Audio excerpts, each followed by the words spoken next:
It's time for The Scraphouse with Austen Lane and Kasey Curtis on the Action Sports Jax 24/7 Network.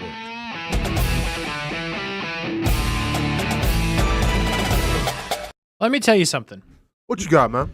This is extremely stressful. Like, as long as I've known Austen Lane is and this is not a shot. It might sound like one, but it's not.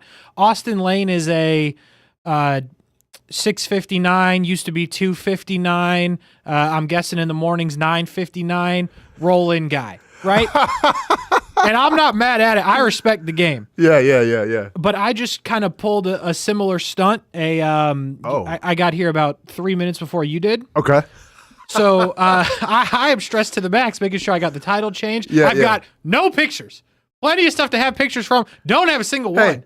Don't need pictures, Kasey, when you got interviews. You know what I'm saying? That's fair. I did. And my dog Kasey came through in the clutch today. I did come through earlier today, but this is stressful. Like I don't know how you do it every day just calmly. Oh man, like, so you know how I work. I'm a creature of habit. So once I develop the routine, like, I stick with it. Now, obviously I'm a little busy preparing for my teammate he's got a fight coming up, not this Saturday, but next Saturday at UFC Tampa. So we've been kind of busy making sure he's ready to go. But no, you're not wrong, man. I always try to push it to the limit. And sometimes it's like right on the dot. I get here at 7. But I mean, I don't think it's gone sideways quite yet. No, it's impressive because, I mean, in the other spot and here, you always make it. Oh, yeah. Always on time. I don't think I've ever gotten somewhere at the same time twice. So I don't know how you consistently pull it off, but nonetheless, you figure out a way to do it. But aforementioned, had a chance to talk to Bayley this morning, so that was cool. We'll play that here in a couple of minutes about all kinds of things. We talked about War Games, which we'll get into. We talked about going to Netflix and the new championships in the women's division, all kinds of stuff. So. And Raw might have been one for the ages. Yeah, that's a good. Did I cry? Maybe. Yeah, just Safe so you know, space, I did watch it. Okay. We'll get into it. Something. It was definitely New Day. Something. Yeah. But the New Day with overall a good show. We'll get into it. Yeah, we'll get into it as we go along. But we start with War Games and a little bit of a recap. Overall, yeah, like, dare I say good, not great? If I say good, not great, do you think I'm wrong? No, I mean, when we talk about great, we're talking about like an A+ kind of showing, and I thought it was good. I thought it ended great. Obviously the main event, the CM Punk, Roman Reigns, the juxtaposition I thought was fantastic, and I'm not gonna lie, I thought the women, in terms of some of their spots too to start things off, were pretty good. Yeah, I think it started fast, ended fast. I was surprised that Nia Jax was the first one out. I was as well. Yeah. I was very surprised by this. I'm not really sure who I thought it would be. Obviously, her and Bayley have history. Bayley, the first one out on the other side. Mm-hmm. But I was surprised when they went with Nia Jax.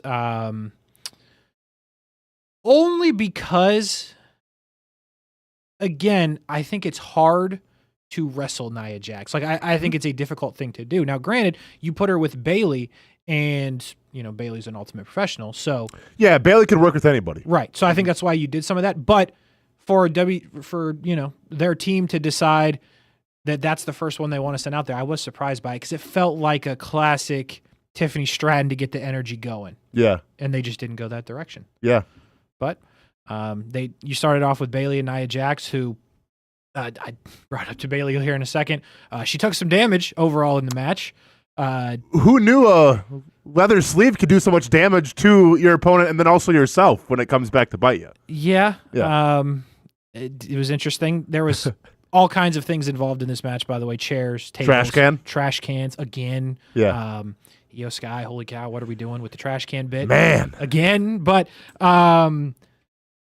yeah, I would say for an overall view of the match, I was very entertained. How many times do you think Io Sky has done essentially the moonsault now? Well, I mean, even the trash can, but I'm saying the moonsault because essentially now you're doing it blindfolded, right? With the trash can on your head. Yeah. So you think like thousands of times she's done a moonsault? Thousands? Well, yeah.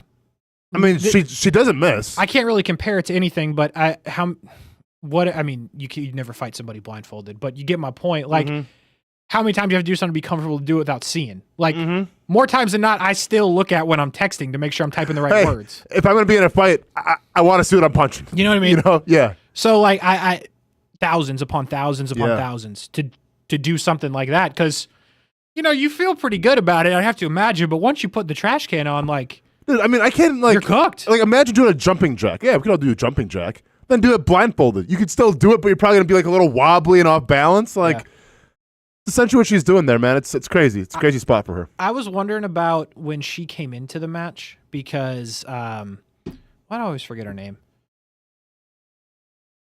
Candice LeRae. Oh, yeah. Yep. Poison Pixie. She goes to, like, meet her climbing up the cage. And that, I'm not sure what was supposed to happen there. I'm not sure if it was that.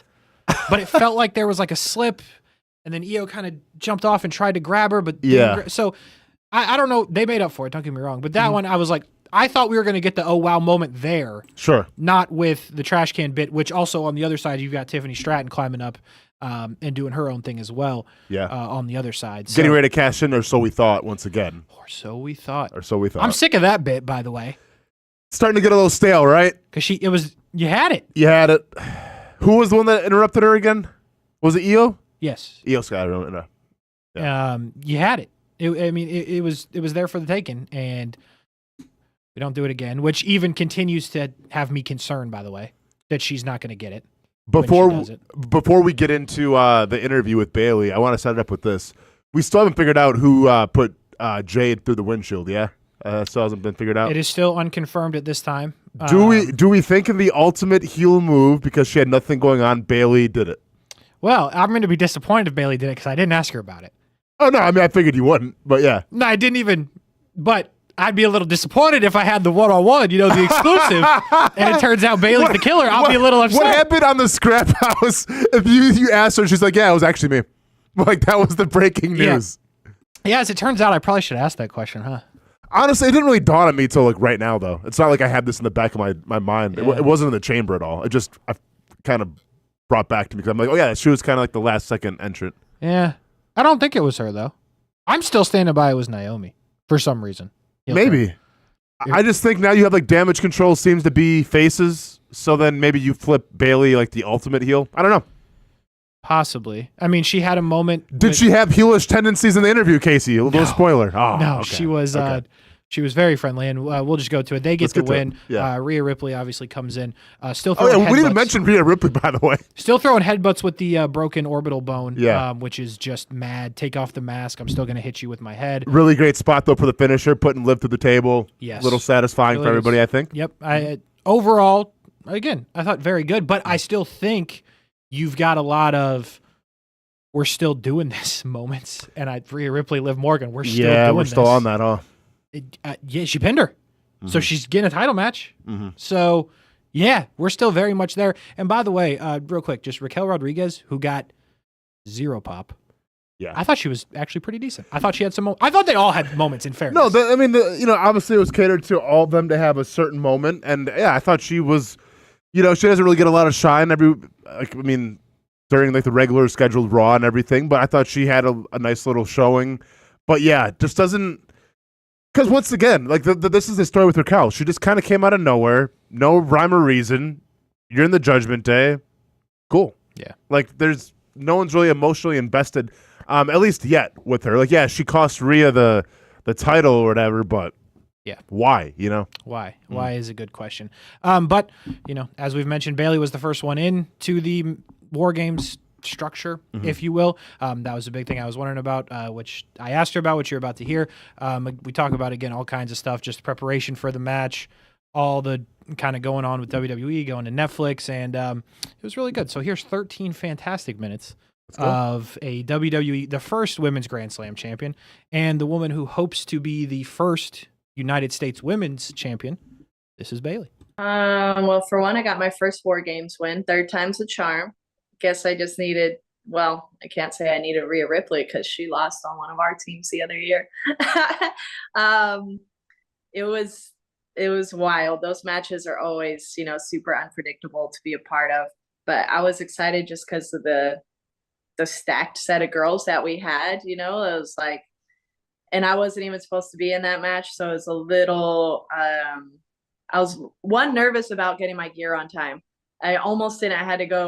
I almost missed it. I had to go to the post office and pick it up because it wasn't going to be delivered before my flight. Like, there's all kinds of factors that go into it. But I think that all the women were really able to showcase, themselves, and I had a lot of fun.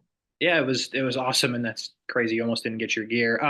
As a certified fat dude here, I going up a couple flights of stairs is questionable, right, for cardio. You were in that match longer than anybody, obviously.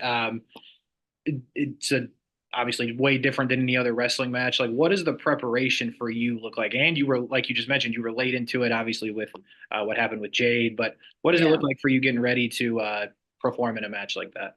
Yeah, those are super unpredictable. Like, and I think they're very different than, let's say, the Royal Rumble, where Royal Rumble, you just think like, okay, I need to have my cardio up because you don't know how long you're going to be in there. You could be eliminated right away, or you could be in there for an hour. But these matches is like, sometimes there's some downtime because I just took a kendo stick to my head, or just, took a moonsault through the freaking chairs, so like, there's a little bit of downtime where I felt I could catch my breath, but it's just so unpredictable. Like, you kind of just, in the wrestling world, you all know that we don't have any off season. So we're kind of always ready in that sense, where I wasn't too concerned about losing my breath or anything. It's just kind of having to keep my eye on everything that's going on because there's so many different obstacles. Yeah, you definitely took some damage in that match. I mean, everybody did, but I felt like every time I was turning around, you were getting put through chairs or into the cage. I was like, damn, she can't catch a break. Yeah. That seems to happen to me every year. Yeah, that's fair. Looking at SmackDown a little bit, I am really excited about this United States Women's title and what you guys are doing to get to it. But obviously, you've been in this for a very long time. You are extremely decorated in the women's division.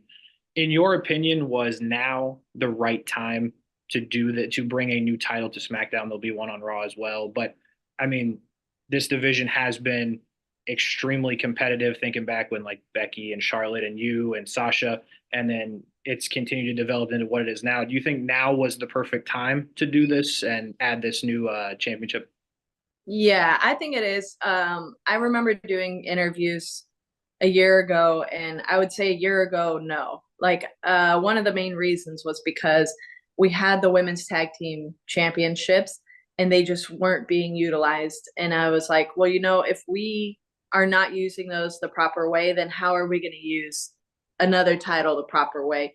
In a sense of like putting the right stories behind it, having more women involved in it.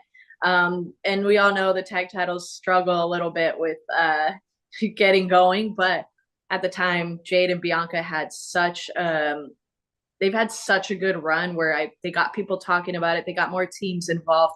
They got people excited about it. And I think that made me so happy. And I was like, all right, now's the time, because you could only have so many tag teams where some women don't have a tag partner, where it's like, well, what can I do if I'm not in the championship run, if I'm not in the tag title run? So I think that the more women we have coming in, especially if you look at NXT, there's a line of women ready to come up and come to Raw and SmackDown and want that title. I am truly amazed. I didn't know that it was happening the night that it got introduced, the U.S. women's title. And I did not know that there was the Intercontinental title being introduced. Like, I thought it was the U.S. one. Then I saw the bracket and I said, there's no women from Raw. And then it just kind of started turning in my head, and then I saw it get announced. So, yeah, I'm really excited to see, how the women show out in the tournaments, because the tournaments itself is a really good exposure for girls who don't really get that TV time. But it's just going to motivate a lot of us. Yeah, I would agree with what you just said. I mean, watching some of the qualifiers so far, I've been extremely impressed with people that if you don't watch NXT, right, you don't see a ton of it. So I think it's been really good. And you've obviously advanced. You're going to have a match with Chelsea Green. Is it fair to say that your main focus right now is to win that title? Yeah, my main focus right now first is to beat Chelsea Green. She's got a little bit of we all know Chelsea. She's she's very entitled, very entertaining though. And she's got a following behind her right now where I think like people want to see her happy because she makes them happy. And I could totally get that. But we have to think about who's right in that spot for the championship. And first ever women's Grand Slam champion, which means now I'm not because there's 2 new titles. So I got to make sure that I'm fulfilling this. Absolutely. And it's interesting the way this has played out because on the show, when it first got announced, I said Chelsea Green was going to win. And then when I saw that the way this was breaking down and she was going to have to beat Bayley, I was like, I don't know that she's beating Bayley because nobody's really beaten Bayley when it really matters. But I know she is your opponent, so you can't say too much nice stuff about her. But I feel like since the dumpster match thing, Yeah. I feel like she's just on a really good run right now. Like if it was like a buy low stock type deal, and not that it's low, but Chelsea Green, I feel like she's kind of turning heads. Is that how you guys kind of see it in the locker room as well, that she's kind of on a good run right now? Well, the thing is with her, nothing's on accident and nothing is given to her for reals. And I know a lot of people say that, like, I was never given this opportunity. I fought for it, blah, blah, blah. But like, she goes the extra mile. Like she is, if you guys see all the social stuff she posts, that is on her own. And that's a lot of work because we're already exhausted with the travel and everything we do on the shows and everything we get asked backstage. Like you don't see all the stuff we have to do backstage before the shows. She does all that stuff. And then she does the socials on top of that because she knows that's her connection. If she's not going to get on TV, that's her connection with the crowd. And she just did a ton of media for War Games, like almost a full week, if not more, of media and being exhausted to not even be on the show. Like that's how dedicated she is. And I think that's really what wrestling fans can appreciate and are seeing of her right now. So everything that she's getting, all these opportunities in this tournament and things like that is not by accident. Like she worked for that. I like it. Very cordial. And then at the end of the day, in 2 weeks, you're going to beat her. So, well, for sure. I mean, we all know that, but like, I got to at least, acknowledge that she is put in that work, because if there's anyone that appreciates your time and effort and your dedication to the company and to what we do, it's me. And I have all the respect for that. Absolutely. Absolutely. I got a couple more for you. I'm going to ask you about live events here in a second, because obviously you guys are coming to Jacksonville and a bunch of other cities here in December that we will get to. But you guys are about to flip to Netflix. Obviously, there's been a lot about that. It sounds like, it sounds like a home run from the outside looking in. What, I guess, can we expect, if anything, that could be a little bit different on Netflix that we're not seeing on, USA and when you guys are on Fox? Off the top of my head, I would assume just like a nice different setup. I'm assuming the stage is going to look really crazy. The lighting could change a bit. Probably get a new entrance song for Raw. I don't know, man. There could be more celebrities coming in, or at least being in attendance and being part of the show. I think it's just going to grow the fan base even more. Like I saw a difference when SmackDown went to Fox as far as like popularity and as far as like getting noticed outside of the world of wrestling, because we were in football commercials, like people were watching football and then we were in commercials, people were noticing us and watching. And I think that's going to be the same thing with Netflix. It's just going to grow our audience larger and larger. And that's great for, the world of pro wrestling and the world of WWE. It's really monumental. It's really crazy to be a part of, but I just hope that the fans can enjoy it. Absolutely. And I think it's a good call with what you mentioned on Fox. And I guess it goes into this question that I had for you. Why, in your opinion, do you think that the WWE professional wrestling is as hot as it is right now? Because I watched when I was a kid. I went to college and kind of did those kind of things. And now I'm back into the point where, we're sitting here doing this interview, but I'm doing a show on our network about it. I'm watching everything that I can. Like, yeah. Is there something you can pinpoint to why it's just so, I think, unbelievably on fire right now? Obviously, competition always like kind of pushes everybody in a different direction. I think competition's always good. The world is just so filled with talented wrestlers. It's crazy. They're everywhere, no matter what company you're in. And that really pushes everybody and kind of makes everybody try to be more creative. But it comes down to me, for what I can see backstage and on the product, is the superstars that we have right now. Obviously Cody Rhodes, Roman Reigns, and the women are at the top, higher than they've ever been. And that I can't just name one or two because it's all of them, because I'm biased, obviously, but I think this is the most invested that fans have ever been in women's storylines and into our careers. And I think that, they're top merch sellers and everything. Like, everybody's on the top of their game. And I think that it just kind of lights a fire, not only under the rest of the roster, or gets our bosses excited, but with the fans too, for them to see something new and exciting, and to see that everyone's putting their mind behind everything that we do. And, a lot of this is possible with Hunter being in charge too. We're super lucky to have that kind of different outlook on our company. That's awesome. It's really cool to hear. And last one, the day after Christmas, you guys are here, the holiday tour. You guys have a ton of dates. If somebody hasn't been to a live event, right? SmackDown, Raw, you've been to, it's a different thing, television. What can fans expect to see on this holiday tour, whether it's in Jacksonville or anywhere they may come see you guys? I think the holiday tours are always super exciting because they're usually very packed, which makes it such a great atmosphere. But the live events that we've been having lately have just been like, you get everybody on the show, like everybody that you want to see. Sometimes I feel like we have too much, but it's because they want to like cater to everybody.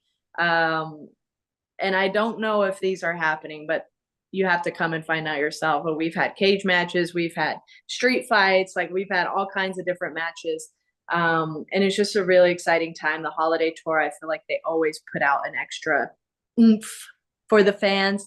So I wouldn't miss it if I were you, if you're in Jacksonville or Tampa or Orlando or Miami, wherever you are, because we got 4 shows right in Florida. So I would say Jacksonville, we kick it off with you guys first. So definitely come out.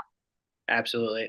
Bayley, thank you so much. I really appreciate the time. I know we went a little bit over, but really appreciate it. And can't wait to see you win the United States Women's Championship. Awesome. Thank you so much. I won't tell Chelsea.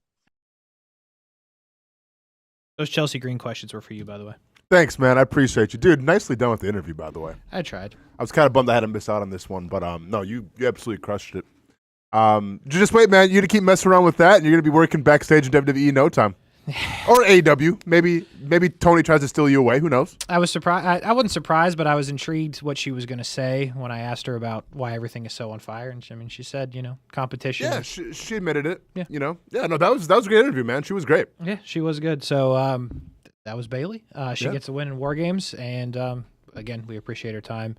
And obviously, if you missed any of that interview, we going to post it on? Oh, it'll be somewhere. Okay, it'll be somewhere. You better believe it. It'll probably be on the Action Sports Jacks YouTube page. Casey, is that a good bet? That's a good bet. I would say. Good bet. There we go. It's a good bet. Nice. So that was that. We move. We continue on, and now we got to really try to get everything in. Yeah. We usually can't get it in a regular show, but add 13 minutes of an interview. Yep. But we're gonna grind. Let's get it. I am absolutely stunned, shocked, and floored, shocked. In a 9-minute, not even a 10-minute match, a shocked. 9-minute match. Shinsuke Nakamura is your United States champion. Shocked. Yeah. It was shambles from the beginning, though. Yeah. I mean, and Corey Graves made a big deal about this, but like when LA Knight entered, wasn't talking smack, wasn't pointing, wasn't just charged to the ring, dropped his title, slipped a little bit. He's cooked.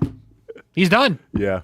And sure enough, 9 minutes, Austin. There was only like 6 matches on the card. I get 2 of them were hour matches, but like 9 minutes. And it wasn't a squash match. Like, they actually both had their moments. Well, and Knight like dropped. So yeah, his entrance, he drops the belt too. Right. Yeah, and then they the announcers, Corey, acknowledges it. I'm like, I mean, is he kind of like in his feelings right now about this whole match getting ready to come up? And then obviously what happened.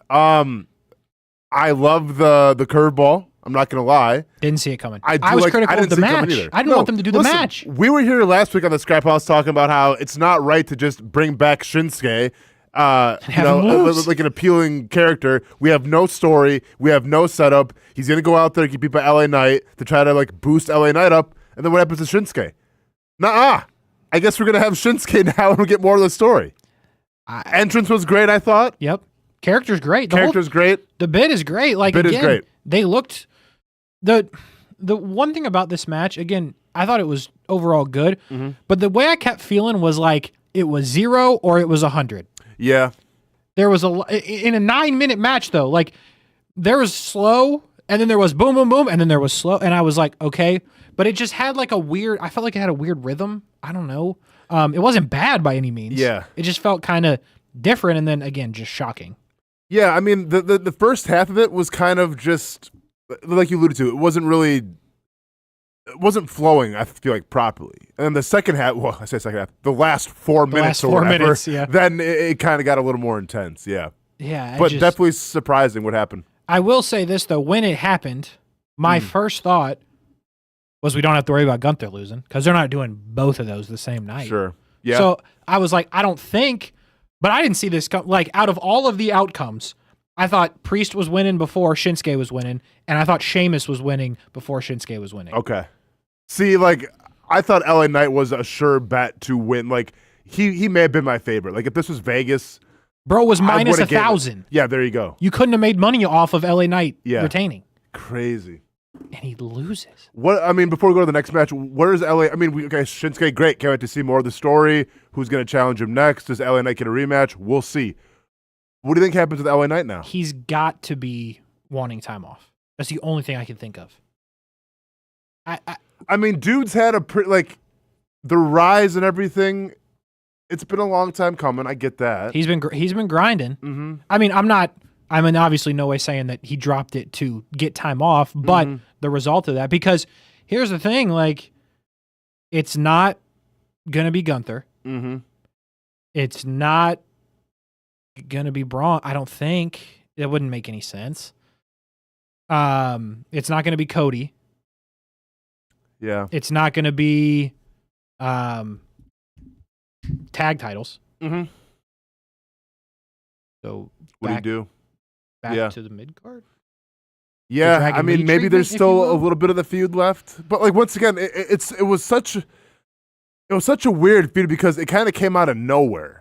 I'm talking about with Shinsuke and it came out of nowhere. Yeah, correct. I mean, this isn't like Finn Balor and Damian Priest where it feels like it's been like 3 years in the making. Bro just appeared. This was like 2 weeks in the making. 2 weeks in the making, and he lost. No rhyme or reason. All of a sudden, okay, boom. Now he's or he's hurt. He didn't look hurt. Didn't look hurt. Yeah, I don't know. I mean, it was an interesting decision. I'm not mad at it because, once again, it surprised me, and I like to be surprised.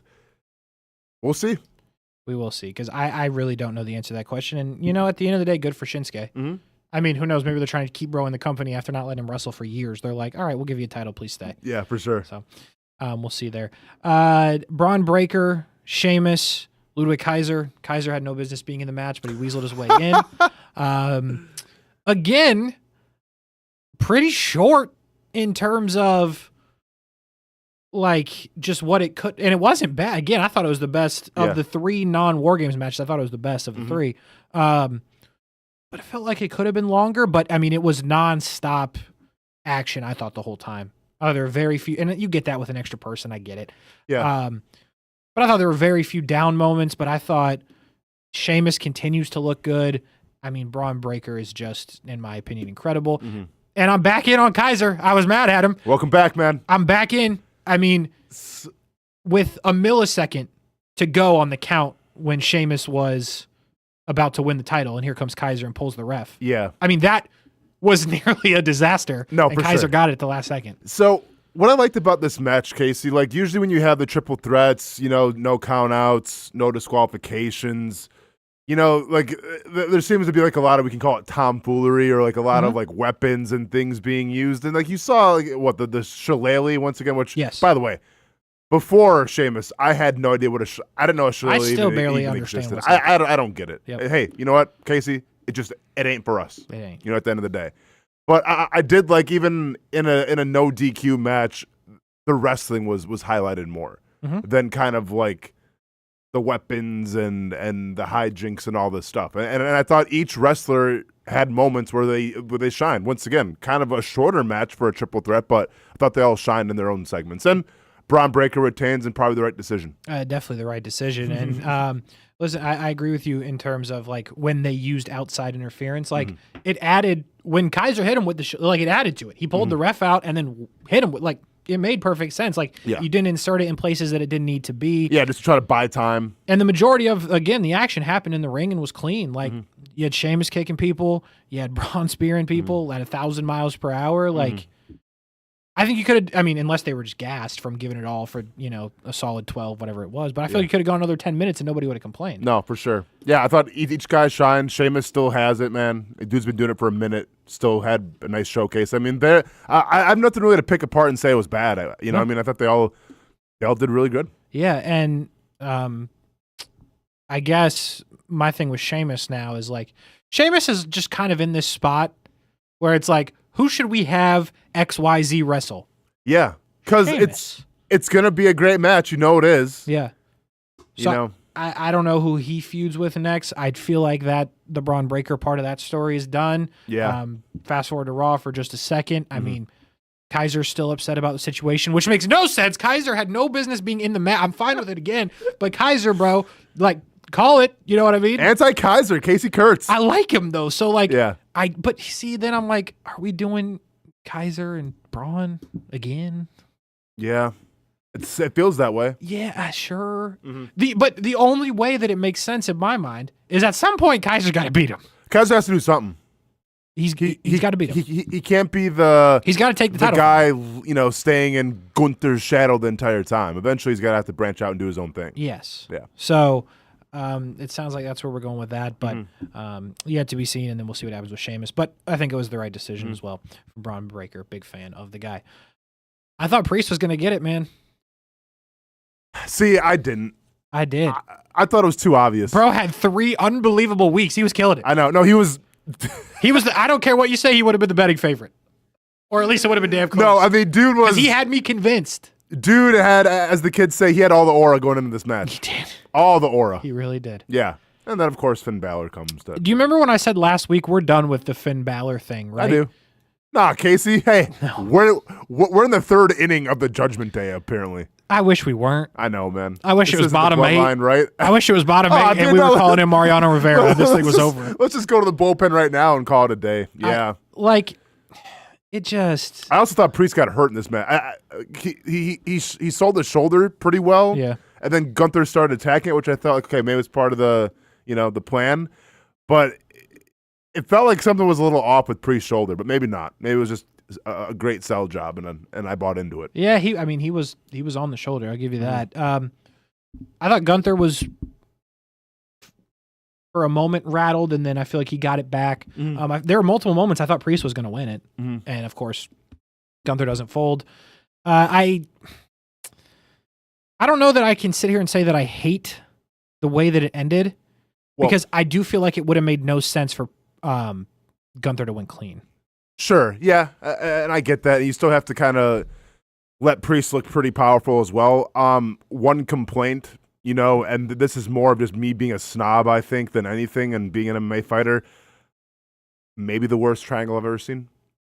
Maybe it defied the laws of physics in terms of choking somebody.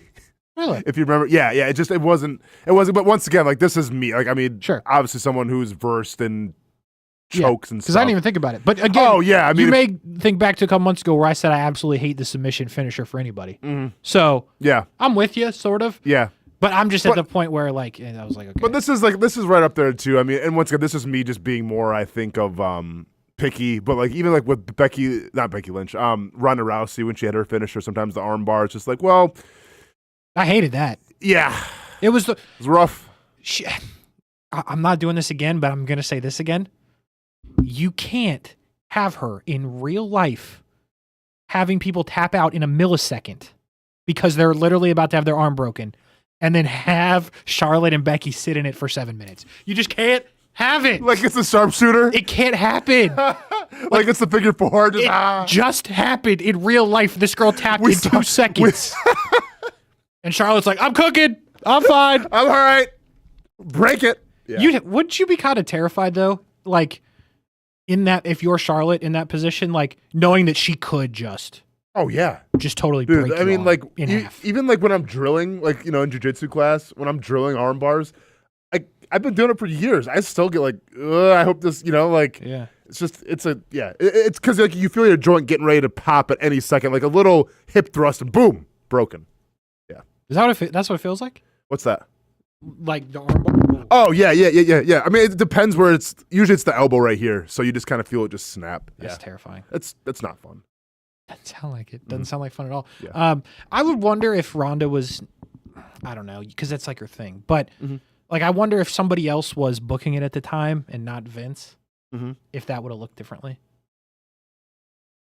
Just because it defies anything that makes any sense. I know. But I don't. It doesn't. But like, matter. I mean, you know, it doesn't matter now in retrospect. But like, no, I get what you're saying. But it's so hard, Case, because like that's what she was known for. You got to do it, but don't have like. If it happens, it's hey, over. Instant tap. It's over. Or even like when you're threatening it, it is tapped. Like they don't even, you don't even put her in it. Which they did early on. Like true. No, for sure. And then it became like, all right, they're gonna like pile her, then like try to like power bomb her off the arm bar. It's just like, damn, I don't know, man. At the end, though, in fairness, the whole thing was terrible. Anyway, let's Ronda Rousey talk that I didn't see coming. But anyway, Gunther retains. Good for Gunther. It looks like he's got something set up. And Priest, I guess we'll see. Finn, I guess. I mean, I'm sure Finn's gonna lose out to Gunther, and then basically that's basically it. And then obviously the main event cooked. I thought.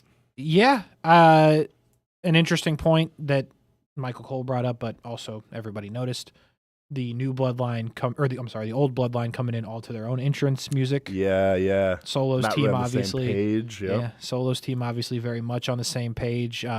Got a whole lot of your boy making noises and Jey Uso yeeting for about 5 minutes before we got somebody else in there. Again, cannot be overstated. Bronson Reed very much belongs. Like, it sucks for him because he's on one of the most unbelievable runs of all time, but they cannot pull him out of there. Honorary Us on the new bloodline. Bro is an honorary Tonga, I guess. Yeah, Tonga there. Yeah, you can't take him out of it. Just belongs completely. Little beef between, obviously, Roman Reigns and CM Punk. Letting who go. That was great. That was great. Jacob Fatu no-selling a couple moves was insane. Yes. Yep. As if we don't think this guy's badass enough already. Like, there's a couple instances where, you know, we're hitting like next to finishers, and the Punk hit him with something. He turned around, he was still standing there. Yeah. I mean, it cooked, man. It was really good. It was good. Yeah, and I like that. But here, okay, I have a theory real quick that we'll get because I know we're kind of behind time a little bit. It's all right. The whole favor thing. Okay. Do you remember back when Punk was in AEW? Him and John Moxley, it was reported, kind of had like a falling out a little bit because they want to do some kind of Rocky storyline, and Punk claimed that he never seen Rocky, and Mox got all pissed off, and like they never did the storyline, but like that was kind of the big news. Like Punk's never seen whatever Rocky 2 or Rocky 3. I think it'll be Rocky 3. Do you know what the whole storyline in Rocky 3 is? Is that so two rivals come together. Apollo Creed helps out Rocky, but through the entire movie, Apollo Creed goes to Rocky, says, remember, when you win, you owe me a favor. Oh. And they say this like 3 or 4 times. It's a good pickup. In the end, the favor ends up being, because we don't know what the favor is the whole movie. Yep. The favor ends up being that Apollo Creed felt like he got slighted a little bit, felt like he's the better fighter, and he wants to do one match with nobody around to see who truly the best in the world is.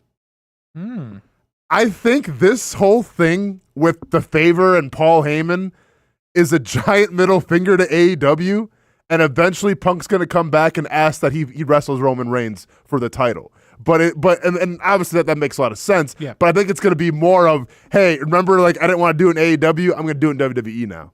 Interesting. Like, I think he stole the storyline from John Moxley in AEW, and they're going to do it now in WWE. That's a good pickup by you. Yeah. it makes a lot of sense because, you know, that is what is playing out. And I agree with you. I think that's what the favor will be. So it's a heck of a pickup. Yeah. But they do team up together. They get it done. They do not appear to be friends. Don't think not yet that we're ever going to get that happening. I will say at the end, as they're walking out victorious. Boy, they were lingering for minutes. Yeah, man. And then they came back.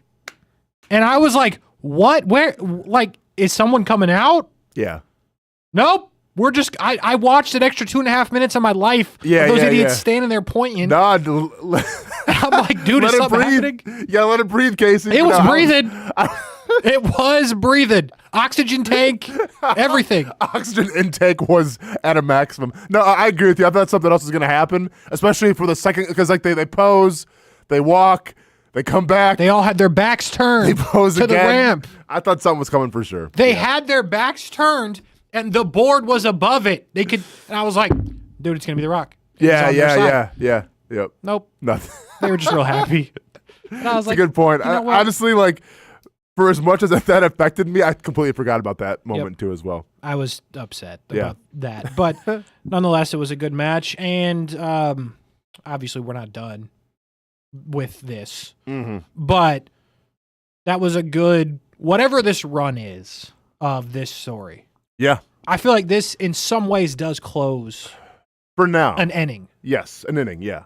Yeah. So I feel like what they've done, let's just say since Roman has came back. Yeah. Oh, it's been fantastic. Couldn't have been any better. You bring people back together. Mm-hmm. Solo Sikoa, again, I believe is on an unbelievable run. Mm-hmm. You bring Jacob Fatu into the mix. Mm-hmm. Bronson Reed's apparently in the mix. You know, the Tongas they're doing it. Yeah.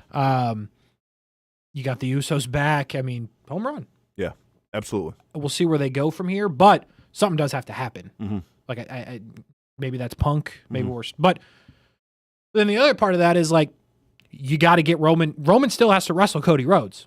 Meanwhile, Cody Rhodes is insulting everybody's family and, you know, wrestling Kevin Owens. Like Cody Rhodes, by the way, has not been in like a real story in months. It's been a little bit, huh? It has been a little bit. Yeah. He teamed up with Roman. Yep.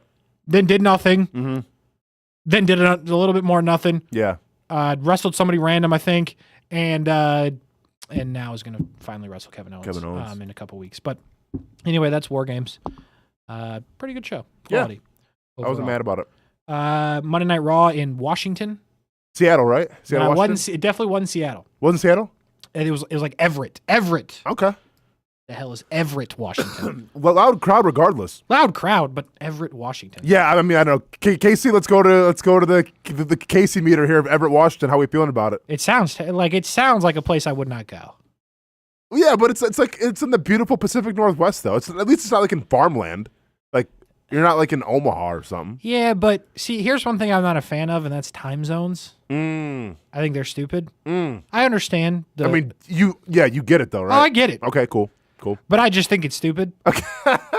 So I don't like the fact that when they were doing this, it was like freshly light outside. Sure. Hate it. Did you see that Elon Musk, by the way, this is completely off topic, and we'll get back on wrestling. You say Elon Musk is talking about how, I forgot what his official title is in the White House cabinet, but when he gets ingrained in said cabinet, they're trying to do away with the daylight savings time, I guess. Really? But I'm not sure they're trying to do away with it or if they're trying to like make it a full-time thing. Basically, long story short, they're going to make it so it's not, dark at 6 o'clock anymore here in Jacksonville. I like that. This is important to me. What's important to me, the fallback go-ahead thing? Mm-hmm. What's very important to me is when they change it officially, that we've changed it when we're behind, because then we always get an extra hour's sleep. That's of course. No, that's fantastic. I don't like it being dark at 6 o'clock. I'm not, like... No. Daylight savings, who are we saving? What are we doing? That's a good point. Why? It's not like the sun has. Why? We're not giving the sun a break. What are we doing? Yeah, it's terrible. Farmers? Like, I'm sure they want to be out. I don't know. It all comes back to farmers. It always comes back to if they're not having WWE in farmland, it comes back to the farmers one way or another. So anyway, CM Punk was really excited to be in Washington. He was probably the only one. It's a great night to feel alive or whatever. Yes. Yeah. And I didn't really realize that it was commercial free the first hour. Yeah. So I'm 20 minutes into the segment. I'm like, damn. USA's got to be pissed. Turns out it was commercial free, so everything was fine. Yep. But CM Punk talking his smack, gets up and points at nothing, and I was like, bro's losing it. I loved it. I liked it, Kasey. I was like, there's no WrestleMania sign up there, dog. You got you haven't been here in a while, but they don't put those out this early. You're getting close, but not yet. And he was very upset to see Seth Rollins. Mm-hmm. in a almost fishnet orange shirt, which was questionable. He is a visionary. I love this because I think there is some hints of it that are real. I could be dead wrong here. I truly believe these two do not like each other very much, or at least Seth doesn't like him for sure. Yeah. But solid back and forth. I really like Punk telling him that I'm not even thinking about you. I only care about you when you have the title. Classic Punk line. Yep.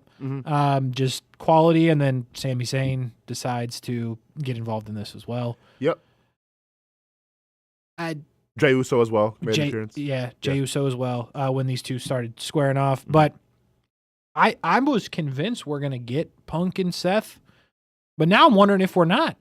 And Punk's going to actually do something else. And once again, this is another wrinkle, right, in this whole bloodline storyline. Because it does matter. In this, I agree. It does, yeah. I'm not sure. Like, number one, yeah. So the promo with Punk and Rollins was fantastic. Enjoyed it. Hung on every single word. Yeah, I'm not sure. Like, to me, it's got to be Punk and Rollins right now, I think, because if Punk's truly going to have this big WrestleMania show, I mean, maybe it'll be against Rollins at WrestleMania.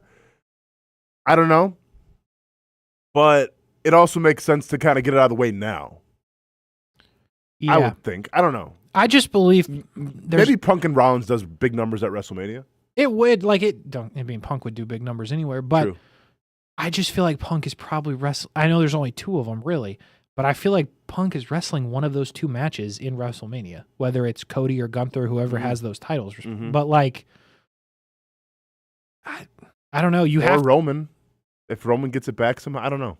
Yeah, Roman would have to be, I don't know. I don't know. The whole thing is kind of, well, I don't know. I've said this before, but they're not going to do Roman Cody for the third time, right? I don't think so. At WrestleMania.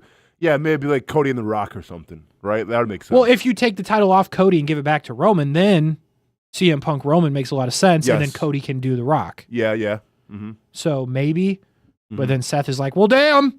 Yeah, right. I'm trying to wrestle somebody here for something that matters, but so that promo was great, and then when Sami Zayn comes in, I thought that was man. Unreal. I mean, I get, like, you're kind of indifferent about Sami Zayn, but you got to give the guy his flowers here, Casey. Oh, yeah. Insane. And the whole monster thing, right? Where it's like, and by the way, how big of a star is Roman Reigns, like, even, being talked about in the light when he's not even there? Like, it's apparent this guy is on another level in terms of stardom and professional wrestling. But, I mean, the biggest, to me, one of the biggest moments of the night was when Seth Rollins is saying, you're going to team up with that monster. And then essentially Sami Zayn turns it on its head and says, well, you created that monster 10 years ago when you put a chair in his back. No, that was dope. That's storytelling to a T, man. I couldn't believe they were saying it, to be honest. I know. And like, for no reason, like, it's fine. No, for sure. Like, it was aggressive. I get it, but, like, I kind of went like, oh, yeah. Yeah, he kind of, yeah. He did. He screwed up the whole thing. Yeah. No, it was really quality. Yeah. Telling Sammy that he's not family, like, that's good stuff. It was really good stuff. Those three were cooking. Absolutely. And they all have different things. And, Seth continues to say he's going to be friends with Sammy, and we'll get to that in a second. But they do have a match at the end of the night. Finn Balor's mad backstage. No big deal. Liv and Raquel get a win over Damage Control. At first, when I typed this out to you, they squashed Damage Control, and then I was like, that's not fair. But it was a 3-minute match. But Damage Control had as many moments as you can have in a 3-minute match. They had theirs. And, I mean, Raquel absolutely just boot to the face. And Rhea Ripley, of course. Dare I say something's got to give here? Because Dom's not even really involved in this anymore. No, and Dom's like making a break now too to be kind of the next big thing. We'll get into that in a little bit. Yeah, but like, I mean, I'll say that. Yeah, I'm not invested anymore. Like, the pop that Rhea Ripley got when we all figured she was coming out, regardless, like, we get it. Like, we've seen the story, but like, dude, she still gets the crowd behind her. Even when it's the most obvious thing, like the pop that she got was up there with everybody else, like in terms of at the top. So, yeah, I get it. Like, how long can you really drag this out? But at the same time, like, the crowd still seems invested, Casey. I stand by my statement that Io should take the belt off Liv. Well, if she does it, they announced that it'll be this Saturday at main event, which I don't see happening. Yeah, but I feel like you could make a case for why that would make sense. Mm-hmm. Because then, I mean, you could then go one of two ways. You could say Rhea goes after her to try to get her title back, or she can just keep beating the hell out of Liv Morgan. I don't know. I don't know. And you know what? It could be as simple as have Liv Morgan not look terrified when Rhea comes out. You know what I mean? Yeah. Like it's the same song and dance every time. I hear you. I don't know, man. But nonetheless, Liv and Raquel get a win over Damage Control. Finn Balor, after being really upset about 5 minutes earlier, tells Gunther he thinks that Gunther owes him a title shot for basically winning him 2 matches against Damian Priest. And I was like, you know what? Finn might be onto something here. Like, you know, we don't know that Gunther could have won without Finn Balor interference twice. Kind of owe me, yeah. So in my head, I was like, you know what? This does make some sense, Finn. You could potentially get this match. I like Finn Balor. Don't love the character right now, but I like Finn Balor. No, I like Finn Balor too. Obviously, I prefer more of the Demon Finn Balor, but yeah, but my only issue is this. If Finn Balor was to win, well, then what? You're going to have Damian Priest challenge him for the title? Like, you know, it's kind of like the same old song and dance. So that's why I feel like it's almost a shoo-in that, well, I don't know. I mean, I've been wrong before with LA Knight, so who knows, but. Yeah, probably. I would say my guess is if you told me right now they were going to do that, it would be Dom costing Finn. And then you do that finally. That would be my guess. Yep. But, you know, Gunther, hey, maybe beat somebody, you know, clean one time. There we go. What do I know? Dakota Kai advancing in the Women's Intercontinental Championship bracket, which they're doing the same thing as they're doing on SmackDown, just with the Intercontinental. So shout out to Dakota Kai. I do like Dakota Kai, man. She's back now. Yeah. Kai has a different style about her. It's something new, something refreshing. She I enjoyed it. Win it, but you know, one win's cool. Yep. All right, here we go. The New Day. So, I mean, listen, we broke this down at nauseum last week. We thought we had it. I mean, it was obvious. It was right in front of us. It made too much sense almost. Yeah. I will say, wow, the stage and the setup, the big bootios, the costumes, the pancakes. I was like, damn, I do remember the good times. And I was like, it's going to make it that much more painful when they just go their separate ways. And by the way, did you read Big E's article prior that morning in the Players Tribune? So this is all part of the story too. So Big E put out a story in the Players Tribune that he wrote just about his upbringing, going through depression, how the New Day kind of saved his life, and it really kind of stemmed from him because his upbringing. He came from a very like religious family, and he didn't really he wasn't all about that, and they were very strict and everything. So like the New Day was more of him like saying like, hey, today could be rough and I'm going through a lot, but tomorrow's going to always be a new day, and that's kind of how it came to fruition. So it's like, oh damn, this dude's spitting on the Players Tribune like this. When I say spitting, I mean like he's cooking on the Players Tribune like, well, this is going to be the reunion. So I thought it was going to be they're all getting back together again because. The article said it's probably going to happen. It made a lot of sense. And then, like, listen, you had exactly to a T kind of how I thought that this was going to go. They came out, their energy wasn't matching. You know, hey, it's not your fault. You know, we don't want you to feel like it's your fault. Kofi and Xavier, good run. Big E music hits. I was like, well, damn, this is exactly how we thought it was going to go. Yeah. Big E comes down in the ring. The people are going nuts. And wants to be a manager. It still kept going the way we thought, actually. Makes the most sense in the world. I can't see you guys split up. We've done this. I held your child in my house. 10 years. You cried on my shoulder. 10 years, Kasey. And they told him to go away.